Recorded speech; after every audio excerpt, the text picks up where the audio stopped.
Chapter 4. The Fixation of the Assemblage Point. Since our agreement had been to discuss dreaming only when Don Juan considered it necessary, I rarely asked him about it, and never insisted on continuing my questions beyond a certain point. I was more than eager, therefore, to listen to him whenever he decided to take up the subject. His comments or discussions on dreaming were invariably cushioned in other topics of his teachings, and they were always suddenly and abruptly brought in. We were engaged in some unrelated conversation once, while I was visiting with him in his house, when, without any preamble, he said that by means of their dreaming contacts with inorganic beings, the old sorcerers became immensely well-versed in the manipulation of the assemblage point, a vast and ominous subject. I immediately grabbed the opportunity and asked Don Juan for an estimate of the time when the old sorcerers might have lived. At various opportunities before, I'd asked the same question, but he never gave me a satisfactory answer. I was confident, however, that at the moment, perhaps because he'd brought up the subject himself, he might be willing to oblige me. "A most trying subject," he said. The way he said it made me believe he was discarding my question. I was quite surprised when he continued talking. "It'll tax your rationality as much as the topic of inorganic beings. By the way, what do you think about them now?" "I have let my opinions rest," I said. "I can't afford to think one way or another." My answer delighted him. He laughed and commented on his own fears of and aversions to the inorganic beings. "They have never been my cup of tea," he said. "Of course, the main reason was my fear of them. I was unable to get over it when I had to, and then it became fixed." "Do you fear them now, Don Juan?" "It's not quite fear, I feel, but revulsion. I don't want any part of them." "Is there any particular reason for this revulsion?" "The best reason in the world. We are antithetical. They love slavery, and I love freedom. They love to buy, and I don't sell." I became inexplicably agitated, and brusquely told him that the subject was so far-fetched for me that I couldn't take it seriously. He stared at me, smiling, and said, "The best thing to do with inorganic beings is what you do. Deny their existence, but visit with them regularly, and maintain that you're dreaming, and in dreaming anything is possible. This way, you don't commit yourself." I felt strangely guilty, although I couldn't figure out why. I felt compelled to ask, "What are you referring to, Don Juan?" "To your visits with the inorganic beings," he replied dryly. "Are you kidding? What visits?" "I didn't want to discuss this, but I think it's time I tell you that the nagging voice you heard, reminding you to fix your dreaming attention on the items of your dreams, was the voice of an inorganic being." I thought Don Juan was completely irrational. I became so irritated that I even yelled at him. He laughed at me and asked me to tell him about my irregular dreaming sessions. That request surprised me. I'd never mentioned to anyone that every so often I used to zoom out of a dream pulled by a given item, but instead of my changing dreams, as I should have, the total mood of the dream changed, and I would find myself in a dimension unknown to me. I soared in it, directed by some invisible guide which made me twirl around and around. I always awoke from one of these dreams still twirling, and I continued tossing and turning for a long time before I fully woke up. "Those are bona fide meetings you're having with your inorganic being friends," Don Juan said. I didn't want to argue with him, but neither did I want to agree. I remained silent. I'd forgotten my question about the old sorcerers, but Don Juan picked up the subject again. My understanding is that the old sorcerers existed perhaps as far back as 10,000 years ago, he said, smiling and watching my reaction. Basing my response on current archaeological data on the migration of Asiatic nomadic tribes to the Americas, I said that I believed his date was incorrect. 10,000 years was too far back. You have your knowledge, and I have mine, he said. My knowledge is that the old sorcerers ruled for 4,000 years, from 7,000 to 3,000 years ago. 3,000 years ago, they went to nothing, and from then on, sorcerers have been regrouping, restructuring what was left of the old ones. How can you be so sure about your dates? I asked. How can you be so sure about yours? He retorted. I told him that archaeologists have foolproof methods to establish the date of past cultures. Again, he retorted that sorcerers have foolproof methods of their own. I'm not trying to be contrary or argue you down, he continued, but someday soon you may be able to ask someone who knows for sure. No one can know this for sure, Don Juan. This is another of those impossible things to believe, but there is somebody who can verify all this. You'll meet that person someday. Come on, Don Juan, you've got to be joking. Who can verify what happened 7,000 years ago? Very simple. One of the old sorcerers we've been talking about, the one I met. He's the one who told me all about the old sorcerers. I hope you remember what I'm going to tell you about that particular man. He is the key to many of our endeavors, and he's also the one you have to meet. I told Don Juan that I was hanging on every word he said, even though I didn't understand what he was saying. He accused me of humoring him and not believing a word about the old sorcerers. I admitted that in my state of daily consciousness, of course, I hadn't believed those far-fetched stories, but neither had I in the second attention, although there I should have had a different reaction. Only when you ponder what I said does it become a far-fetched story, he remarked. If you don't involve your common sense, it remains purely a matter of energy. Why did you say, Don Juan, that I'm going to meet one of the old sorcerers? Because you are. It's vital that the two of you meet someday. But for the moment, just let me tell you another far-fetched story about one of the naguals of my line, the nagual Sebastian. Don Juan told me that the nagual Sebastian had been a sexton in a church in southern Mexico around the beginning of the 18th century. In his account, Don Juan stressed how sorcerers, past or present, seek and find refuge in established institutions such as the church.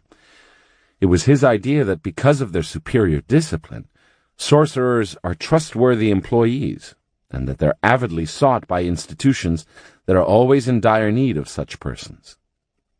Don Juan maintained that as long as no one is aware of the sorcerer's doings, their lack of ideological sympathies makes them appear as model workers. Don Juan continued his story and said that one day, while Sebastian was performing his duties as a sexton, a strange man came to the church, an old Indian who seemed to be ill. In a weak voice, he told Sebastian that he needed help. The nagual thought that the Indian wanted the parish priest, but the man, making a great effort, addressed the nagual. In a harsh and direct tone, he told him that he knew that Sebastian was not only a sorcerer, but a nagual. Sebastian, quite alarmed by this sudden turn of events, pulled the Indian aside and demanded an apology.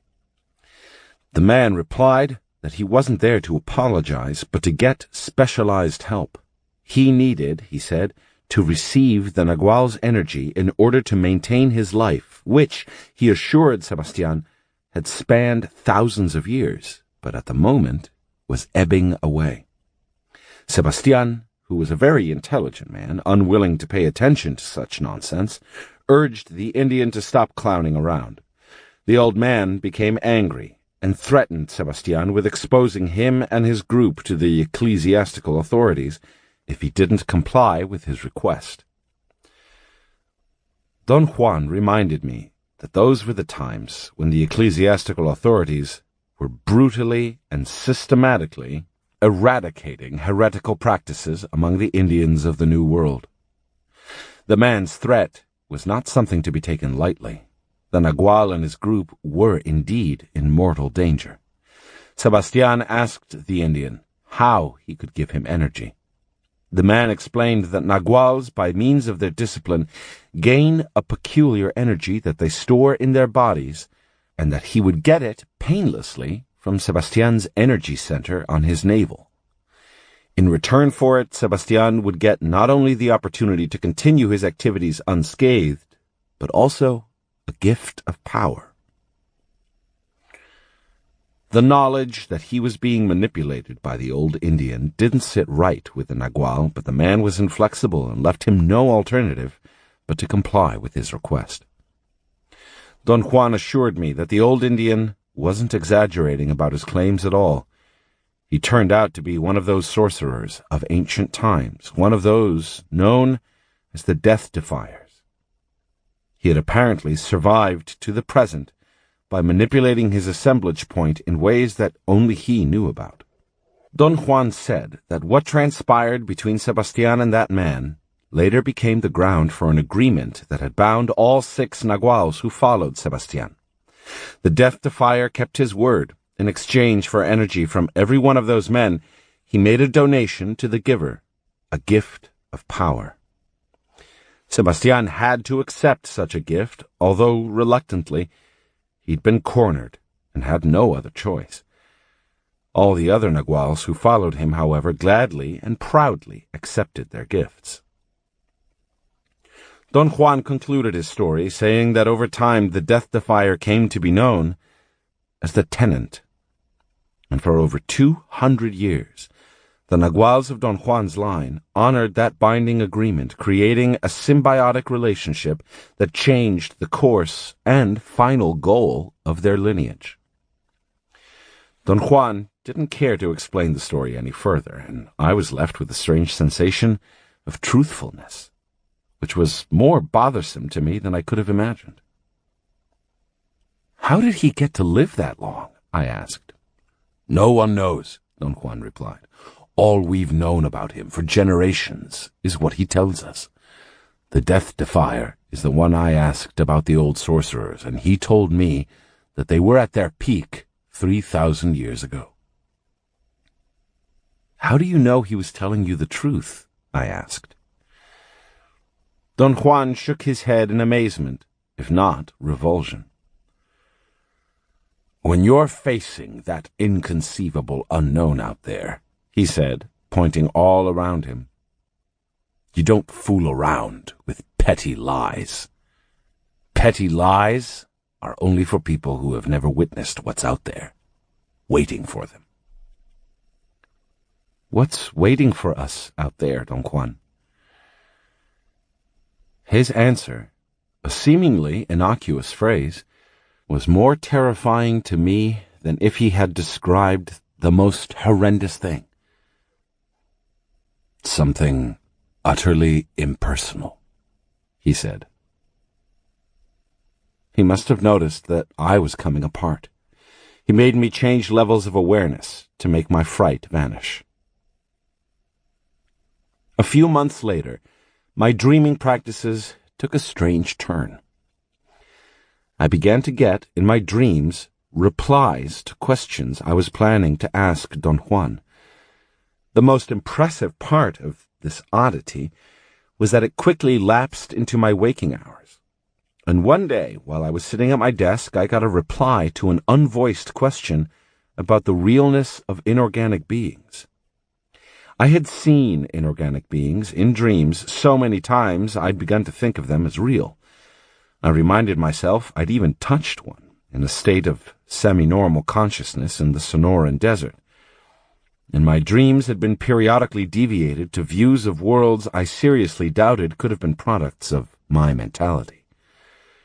I wished to give Don Juan my best shot in terms of a concise query, so I molded a question in my mind. If one is to accept that inorganic beings are as real as people, where, in the physicality of the universe, is the realm in which they exist? After formulating the question to myself, I heard a strange laughter, just as I had the day I wrestled with the inorganic being. Then, a man's voice answered me. That realm exists in a particular position of the assemblage point, it said, just like your world exists in the habitual position of the assemblage point. The last thing I wanted was to enter into a dialogue with a disembodied voice, so I stood up and ran out of my house. The thought occurred to me that I was losing my mind. Another worry to add to my collection of worries. The voice had been so clear and authoritative that it not only intrigued me, but terrified me. I waited with great trepidation for oncoming barrages of that voice, but the event was never repeated. At the first opportunity I had, I consulted with Don Juan. He was not impressed in the least. You must understand, once and for all, that things like this are very normal in the life of a sorcerer, he said. You're not going mad. You're simply hearing the voice of the dreaming emissary. Upon crossing the first or second gate of dreaming, dreamers reach a threshold of energy and begin to see things, or to hear voices. Not really plural voices, but a singular voice. Sorcerers call it the voice of the dreaming emissary. What is the dreaming emissary? Alien energy that has conciseness. Alien energy that purports to aid dreamers by telling them things. The problem with the dreaming emissary is that it can tell only what the sorcerers already know or should know, were they worth their salt. To say that it's alien energy that has conciseness doesn't help me at all, Don Juan. What kind of energy? Benign? Malignant? Right? Wrong? What? It's just what I said. Alien energy. An impersonal force that we turn into a very personal one because it has a voice. Some sorcerers swear by it. They even see it. Or, as you yourself have done, they simply hear it as a man's or a woman's voice, and the voice can tell them about the state of things, which, most of the time, they take as sacred advice. Why do some of us hear it as a voice? We see it or hear it because we maintain our assemblage points fixed on a specific new position. The more intense this fixation, the more intense our experience of the emissary. Watch out! You may see it and feel it as a naked woman. Don Juan laughed at his own remark, but I was too scared for levity. Is this force capable of materializing itself? I asked. Certainly, he replied, and it all depends on how fixed the assemblage point is. But rest assured, if you're capable of maintaining a degree of detachment, nothing happens. The emissary remains what it is, an impersonal force that acts on us because of the fixation of our assemblage points. Is its advice safe and sound? It cannot be advice. It only tells us what's what, and then we draw the inferences ourselves. I told Don Juan then about what the voice had said to me. It's just like I said, Don Juan remarked. The emissary didn't tell you anything new. Its statements were correct, but it only seemed to be revealing things to you. What the emissary did was merely repeat what you already knew. I'm afraid I can't claim that I knew all that, Don Juan. Yes, you can. You know now infinitely more about the mystery of the universe than what you rationally suspect. But that's our human malady, to know more about the mystery of the universe than we suspect. Having experienced this incredible phenomenon all by myself without Don Juan's coaching made me feel elated. I wanted more information about the emissary. I began to ask Don Juan whether he also heard the emissary's voice. He interrupted me, and with a broad smile said, Yes, the emissary also talks to me. In my youth I used to see it as a friar with a black cowl. A talking friar who used to scare the daylights out of me every time. Then, when my fear was more manageable, it became a disembodied voice, which tells me things to this day. What kinds of things, Don Juan? Anything I focus my intent on. Things I don't want to take the trouble of following up myself. Like, for example, details about the behavior of my apprentices. What they do when I'm not around. It tells me things about you, in particular. The emissary tells me everything you do. At that point, I really didn't care for the direction our conversation had taken. I frantically searched my mind for questions about other topics, while he roared with laughter. Is the dreaming emissary an inorganic being? I asked. Let's say that the dreaming emissary is a force that comes from the realm of inorganic beings. This is the reason dreamers always encounter it. Do you mean, Don Juan, that every dreamer hears or sees the emissary? Everyone hears the emissary. Very few see it or feel it. Do you have any explanation for this? No. Besides, I really don't care about the emissary. At one point in my life I had to make a decision whether to concentrate on the inorganic beings and follow in the footsteps of the old sorcerers, or to refuse it all. My teacher, the Nagual Julian, helped me make up my mind to refuse it. I've never regretted that decision. Do you think I should refuse the inorganic beings myself, Don Juan? He didn't answer me. Instead, he explained that the whole realm of inorganic beings is always poised to teach. Perhaps because inorganic beings have a deeper consciousness than ours, they feel compelled to take us under their wings. I didn't see any point in becoming their pupil, he added. Their price is too high. What's their price? Our lives, our energy, our devotion to them. In other words, our freedom. But what do they teach? Things pertinent to their world. The same way we ourselves would teach them if we were capable of teaching them things pertinent to our world. Their method, however, is to take our basic self as a gauge of what we need and then teach us accordingly. A most dangerous affair. I don't see why it would be dangerous. If someone was going to take your basic self as a gauge with all your fears and greed and envy, etc., and teach you what fulfills that horrible state of being, what do you think the result would be? I had no comeback. I thought I understood perfectly well the reasons for his rejection. The problem with the old sorcerers was that they learned wonderful things, but on the basis of their unadulterated lower selves, Don Juan went on. The inorganic beings became their allies, and by means of deliberate examples they taught the old sorcerers marvels. Their allies performed the actions, and the old sorcerers were guided step by step to copy those actions without changing anything about their basic nature. Do these relationships with inorganic beings exist today? I can't answer that truthfully. All I can say is that I can't conceive of having a relationship like that myself.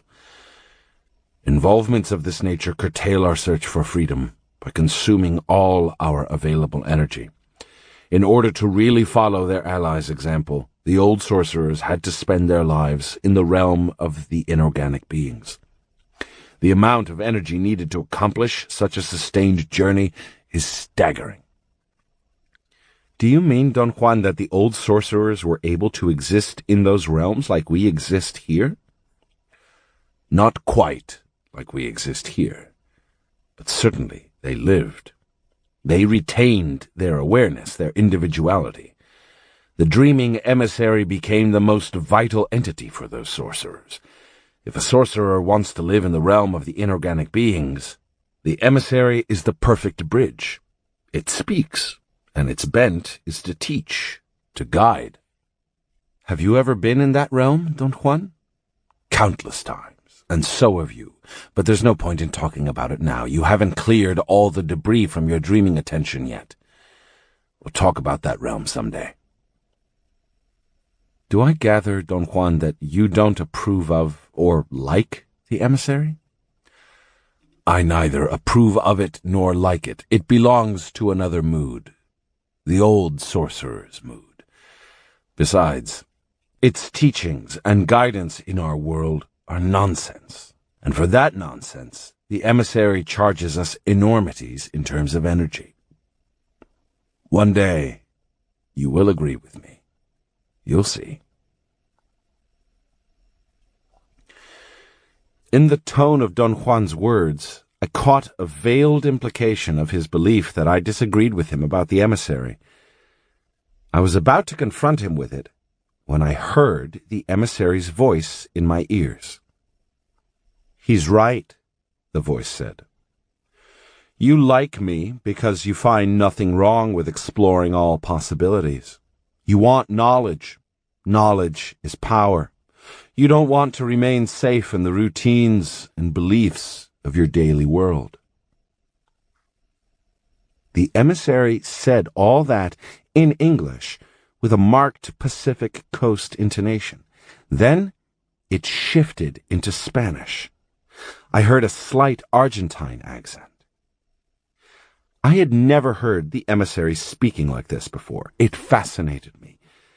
The emissary told me about fulfillment, knowledge, about how far away I was from my birthplace, about my craving for adventure and my near obsession with new things, new horizons. The voice even talked to me in Portuguese, with a definite inflection from the southern pampas. To hear that voice pouring out all this flattery not only scared me, but nauseated me. I told Don Juan right on the spot that I had to stop my dreaming training. He looked up at me, caught by surprise, but when I repeated what I'd heard, he agreed I should stop, although I sensed he was doing it only to appease me.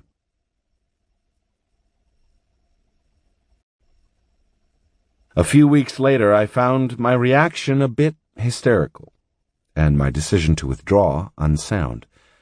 I went back to my dreaming practices. I was sure Don Juan was aware that I'd cancelled out my withdrawal. On one of my visits to him, quite abruptly, he spoke about dreams.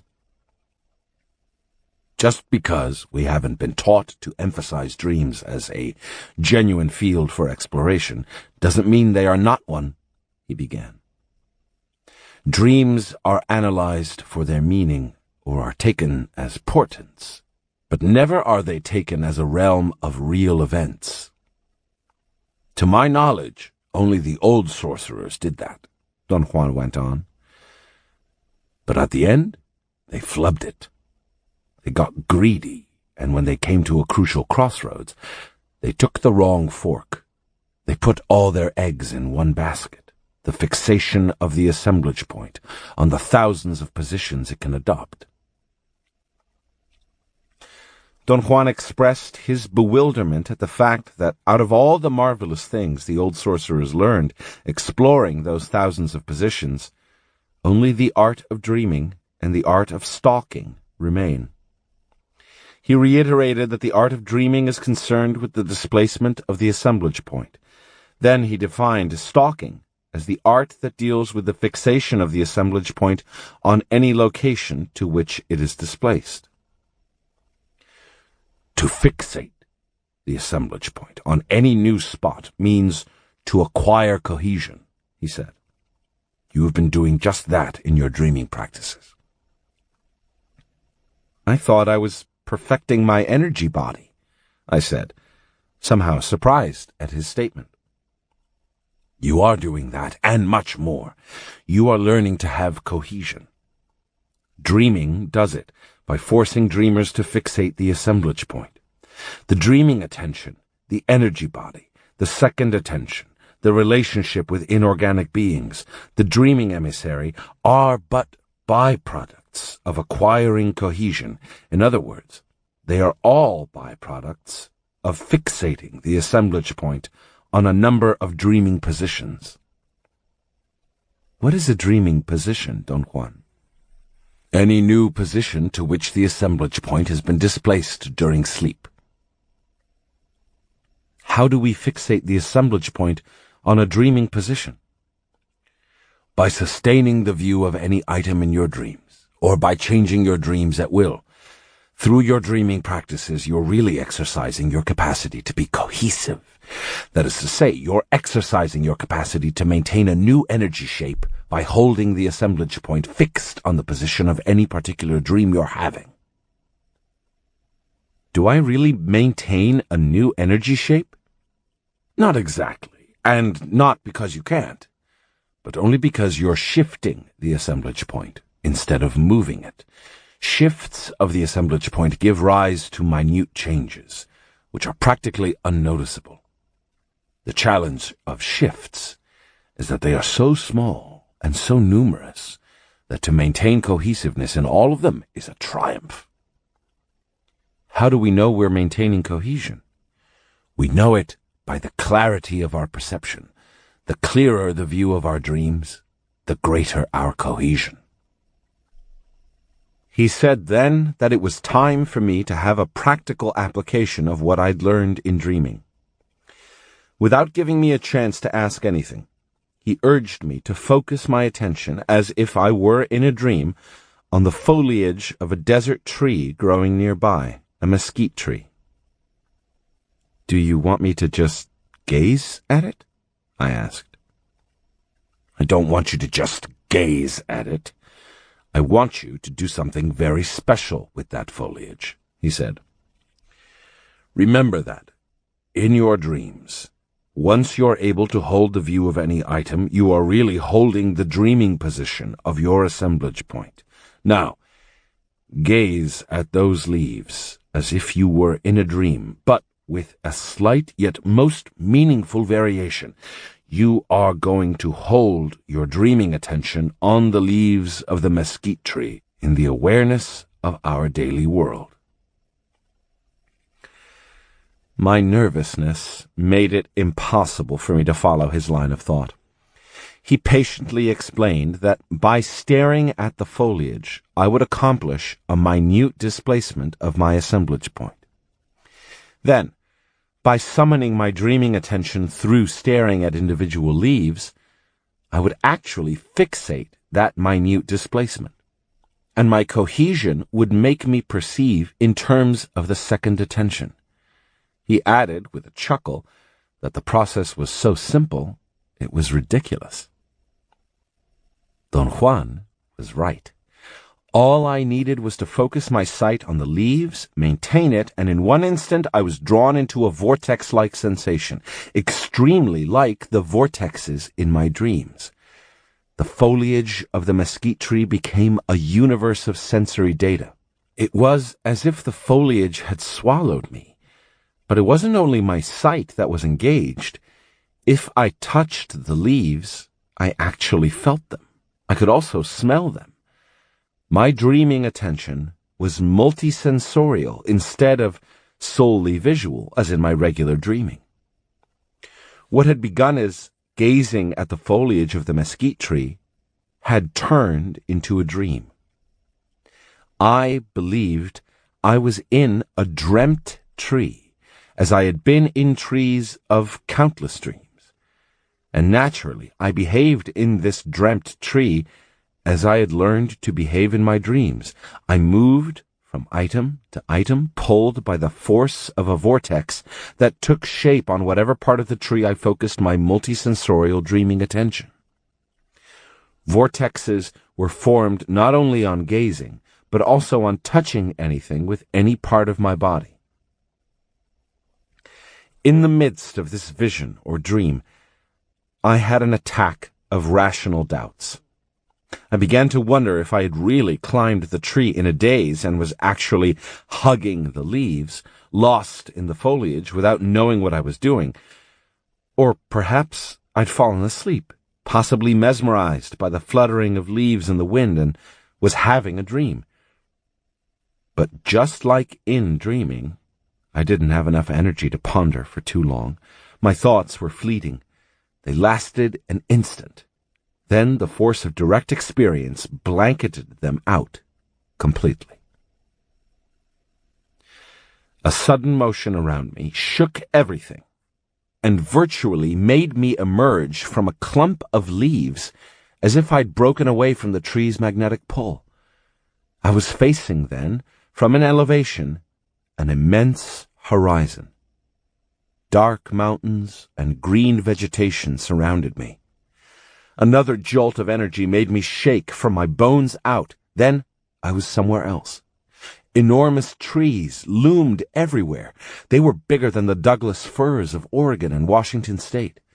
Never had I seen a forest like that. The scenery was such a contrast to the aridness of the Sonoran Desert that it left me with no doubt that I was having a dream. I held on to that extraordinary view, afraid to let go, knowing that it was indeed a dream and would disappear once I'd run out of dreaming attention. But the images lasted, even when I thought I should have run out of dreaming attention. A horrifying thought crossed my mind then. What if this was neither a dream nor the daily world?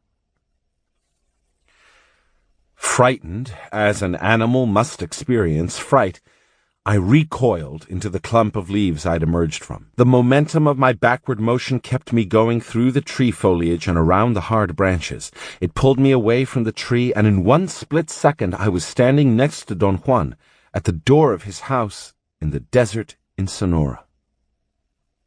I instantly realized I'd entered again into a state in which I could think coherently, but I couldn't talk. Don Juan told me not to worry. He said that our speech faculty is extremely flimsy, and attacks of muteness are common among sorcerers who venture beyond the limits of normal perception.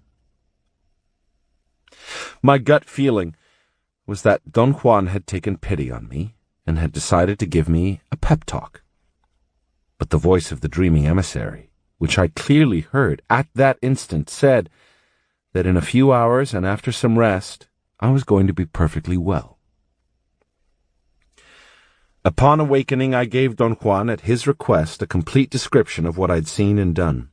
He warned me that it wasn't possible to rely on my rationality to understand my experience, not because my rationality was in any way impaired, but because what had taken place was a phenomenon outside the parameters of reason. I, naturally, argued that nothing can be outside the limits of reason. Things can be obscure, but sooner or later reason always finds a way to shed light on anything. And I really believed this. Don Juan, with extreme patience, pointed out that reason is only a byproduct of the habitual position of the assemblage point. Therefore, knowing what is going on, being of sound mind, having our feet on the ground, sources of great pride to us, and assumed to be a natural consequence of our worth, are merely the result of the fixation of the assemblage point on its habitual place. The more rigid and stationary it is, the greater our confidence in ourselves, the greater our feeling of knowing the world, of being able to predict. He added that what dreaming does is give us the fluidity to enter into other worlds by destroying our sense of knowing this world. He called dreaming a journey of unthinkable dimensions, a journey that, after making us perceive everything we can humanly perceive, makes the assemblage point jump outside the human domain and perceive the inconceivable. We are back again, harping on the most important topic of the sorcerer's world, he went on, the position of the assemblage point. The old sorcerer's curse as well as mankind's thorn in the side. Why do you say that, Don Juan? Because both, mankind in general and the old sorcerers, fell prey to the position of the assemblage point. Mankind, because by not knowing that the assemblage point exists, we're obliged to take the byproduct of its habitual position as something final and indisputable. And the old sorcerers, because, although they knew all about the assemblage point, they fell for its facility to be manipulated. You must avoid falling into those traps, he continued. It'd be really disgusting if you sided with mankind, as if you didn't know about the existence of the assemblage point. But it'd be even more insidious if you sided with the old sorcerers and cynically manipulate the assemblage point for gain. I still don't understand. What's the connection of all this with what I experienced yesterday? Yesterday, you were in a different world. But if you ask me where that world is, and I tell you that it's in the position of the assemblage point, my answer won't make any sense to you. Don Juan's argument was that I had two choices. One was to follow mankind's rationales and be faced with a predicament. My experience would tell me that other worlds exist, but my reason would say that such worlds do not and cannot exist. The other choice was to follow the old sorcerer's rationales, in which case I would automatically accept the existence of other worlds, and my greed alone would make my assemblage point hold on to the position that creates those worlds. The result would be another kind of predicament. That of having to move physically into vision-like realms, driven by expectations of power and gain. I was too numb to follow his argument, but then I realized I didn't have to follow it, because I agreed with him completely, despite the fact that I didn't have a total picture of what I was agreeing about. Agreeing with him was rather a feeling that came from far away, an ancient certainty I had lost, which was now slowly finding its way back to me.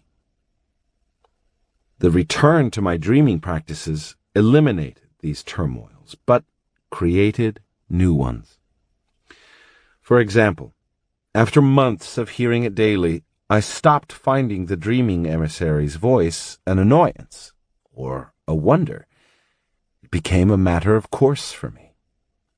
And I made so many mistakes influenced by what it said that I almost understood Don Juan's reluctance to take it seriously. A psychoanalyst would have had a field day interpreting the emissary according to all the possible permutations of my interpersonal dynamics. Don Juan maintained a steadfast view on it. It's an impersonal but constant force from the realm of inorganic beings. Thus, every dreamer experiences it in more or less the same terms, and if we choose to take its words as advice, we are incurable fools. I was definitely one of them. There was no way I could have remained impassive being in direct contact with such an extraordinary event, a voice that clearly and concisely told me in 3 languages hidden things about anything or anyone I focused my attention on. Its only drawback, which was of no consequence to me, was that we were not synchronized. The emissary used to tell me things about people or events when I'd honestly forgotten I had been interested in them. I asked Don Juan about this oddity, and he said that it had to do with the rigidity of my assemblage point. He explained that I'd been reared by old adults, and that they had imbued me with old people's views. Therefore, I was dangerously righteous.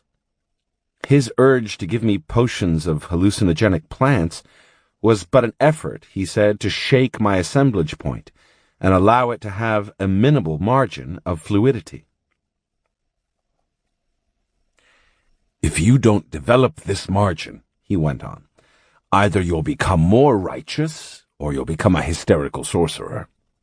My interest in telling you about the old sorcerers is not to badmouth them, but to pit them against you. Sooner or later, your assemblage point will be more fluid, but not fluid enough to offset your facility to be like them, righteous and hysterical. How can I avoid all that, Don Juan? There is only one way. Sorcerers call it sheer understanding. I call it a romance with knowledge. It's the drive sorcerers use to know, to discover, to be bewildered. Don Juan changed the subject and continued to explain the fixation of the assemblage point. He said that seeing children's assemblage points constantly fluttering, as if moved by tremors, changing their place with ease, the old sorcerers came to the conclusion that the assemblage point's habitual location is not innate, but brought about by habituation. Seeing also that only in adults is it fixed on one spot, they surmised that the specific location of the assemblage point fosters a specific way of perceiving. Through usage, this specific way of perceiving becomes a system of interpreting sensory data. Don Juan pointed out that since we are drafted into that system by being born into it, from the moment of our birth, we imperatively strive to adjust our perceiving to conform to the demands of this system, a system that rules us for life. Consequently, the old sorcerers were thoroughly right in believing that the act of countermanding it and perceiving energy directly is what transforms a person into a sorcerer. Don Juan expressed wonder at what he called the greatest accomplishment of our human upbringing, to lock our assemblage point on its habitual position. For once it's immobilized there, our perception can be coached and guided to interpret what we perceive. In other words, we can then be guided to perceive more in terms of our system than in terms of our senses. He assured me that human perception is universally homogeneous because the assemblage points of the whole human race are fixed on the same spot. He went on to say that sorcerers prove all this to themselves when they see that at the moment the assemblage point is displaced beyond a certain threshold and new universal filaments of energy begin to be perceived, there is no sense to what we perceive.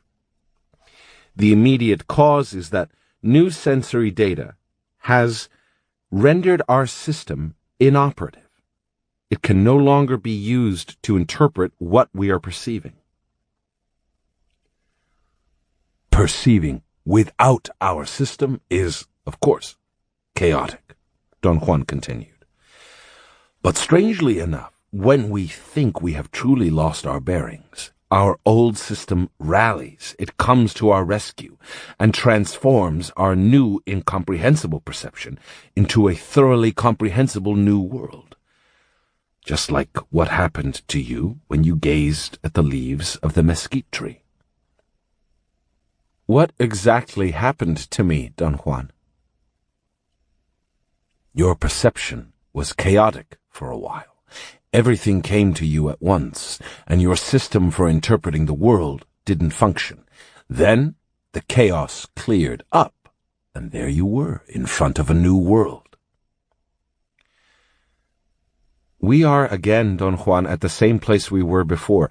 Does that world exist, or is it merely my mind that concocted it?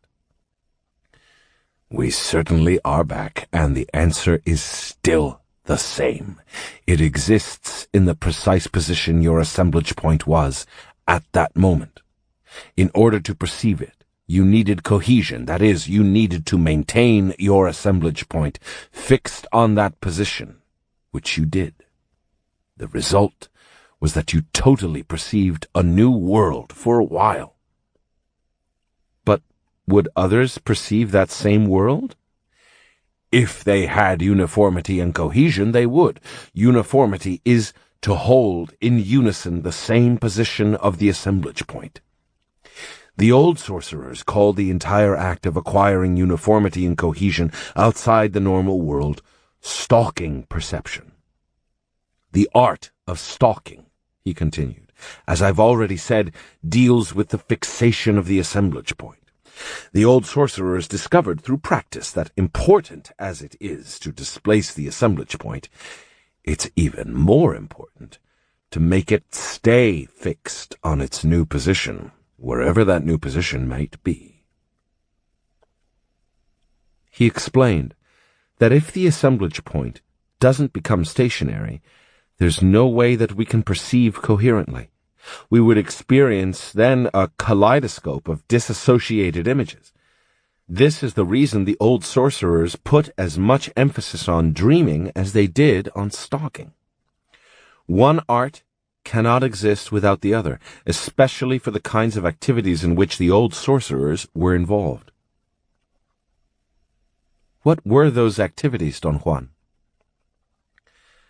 The old sorcerers called them the intricacies of the second attention, or the grand adventure of the unknown.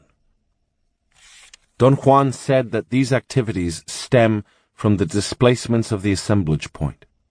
Not only had the old sorcerers learned to displace their assemblage points to thousands of positions on the surface or on the inside of their energy masses, but they had also learned to fixate their assemblage points on those positions, and thus retain their cohesiveness indefinitely. What was the benefit of that, Don Juan? We can't talk about benefits. We can talk only about end results. He explained that the cohesiveness of the old sorcerers was such that it allowed them to become perceptually and physically everything the specific position of their assemblage points dictated. They could transform themselves into anything for which they had a specific inventory. An inventory is, he said, all the details of perception involved in becoming, for example, a jaguar, a bird, an insect, etc., etc. It's very hard for me to believe that this transformation can be possible, I said. It is possible, he assured me. Not so much for you and me, but for them. For them it was nothing. He said that the old sorcerers had superb fluidity. All they needed was the slightest shift of their assemblage points, the slightest perceptual cue from their dreaming, and they would instantaneously stalk their perception, rearrange their cohesiveness to fit their new state of awareness, and be an animal, another person, a bird, or anything. But isn't that what mentally ill people do? Make up their own reality as they go along? I said. No, it isn't the same. Insane people imagine a reality of their own because they don't have any preconceived purpose at all. Insane people bring chaos into the chaos. Sorcerers, on the contrary, bring order to the chaos. Their preconceived, transcendental purpose is to free their perception. Sorcerers don't make up the world they are perceiving.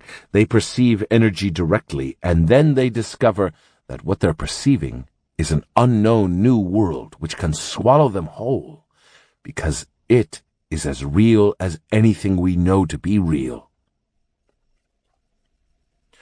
Don Juan then gave me a new version of what had happened to me as I gazed at the mesquite tree.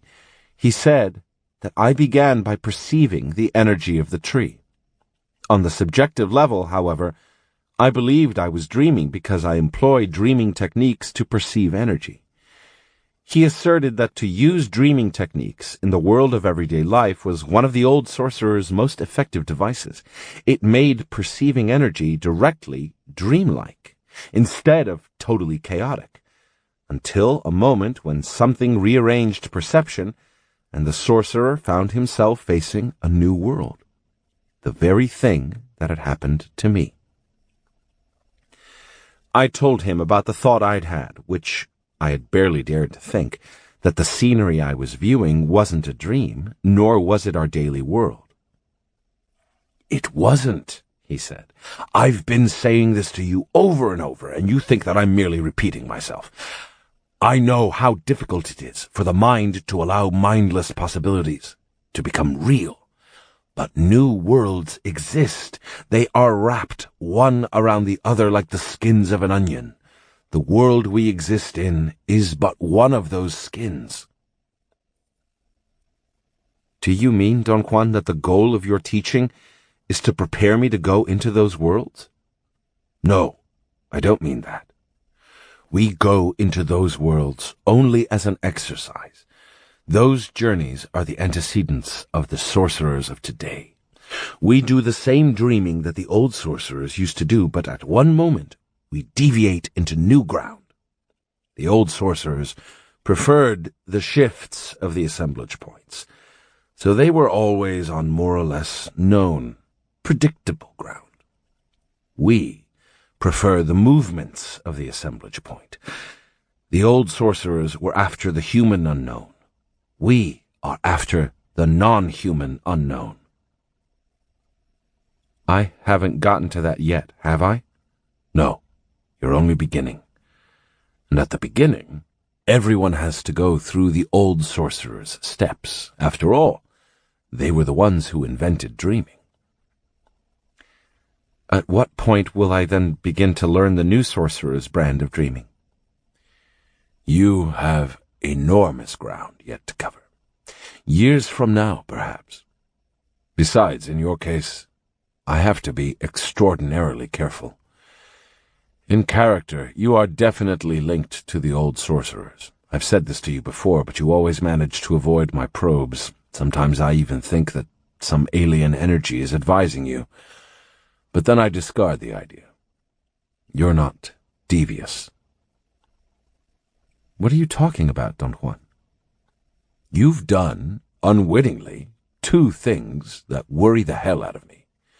You traveled with your energy body to a place outside this world the first time you dreamt, and you walked there.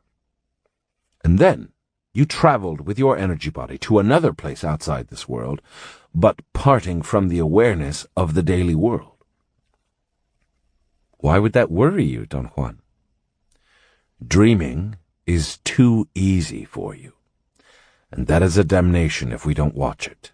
It leads to the human unknown. As I said to you, modern-day sorcerers strive to get to the non-human unknown. What can the non-human unknown be? Freedom from being human. Inconceivable worlds that are outside the band of man, but that we still can perceive. This is where modern sorcerers take the side road. Their predilection is what's outside the human domain, and what are outside that domain are all-inclusive worlds. Not merely the realm of birds, or the realm of animals, or the realm of man, even if it be the unknown man. What I'm talking about are worlds like the one where we live, total worlds with endless realms. Where are those worlds, Don Juan? In different positions of the assemblage point? Right. In different positions of the assemblage point, but positions sorcerers arrive at with a movement of the assemblage point, not a shift. Entering into those worlds is the type of dreaming only sorcerers of today do. The old sorcerers stayed away from it because it requires a great deal of detachment and no self-importance whatsoever, a price they couldn't afford to pay. For the sorcerers who practice dreaming today, dreaming is freedom to perceive worlds beyond the imagination. But what's the point of perceiving all that? You already asked me, today, the same question. You speak like a true merchant. What's the risk, you ask? What's the percentage gain to my investment? Is it going to better me? There's no way to answer that. The merchant mind does commerce. But freedom cannot be an investment. Freedom is an adventure with no end. in which we risk our lives and much more for a few moments of something beyond words, beyond thoughts or feelings. I didn't ask that question in that spirit, Don Juan. What I want to know is, what can be the driving force to do all this for a lazy bum like myself? To seek freedom is the only driving force I know. Freedom to fly off into that infinity out there. Freedom to dissolve, to lift off, to be like the flame of a candle, which, in spite of being up against the light of a billion stars, remains intact, because it never pretended to be more than what it is, a mere candle.